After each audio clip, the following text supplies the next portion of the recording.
தொழுகையை தாமதப்படுத்தி உன்னுடைய வாழ்வில் நிம்மதி கிடைக்காது. தொழுகையை தாமதப்படுத்தி உன்னுடைய வாழ்வில் கவலைகள் நீங்காது. தொழுகையை தாமதப்படுத்தி உன்னுடைய வாழ்வில் இருக்கக்கூடிய நோய்க்கு மருந்து கிடைக்காது.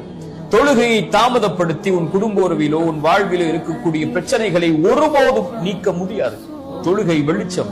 தொழுகையை சீர்படுத்தினால் எல்லாம் சீராகும்.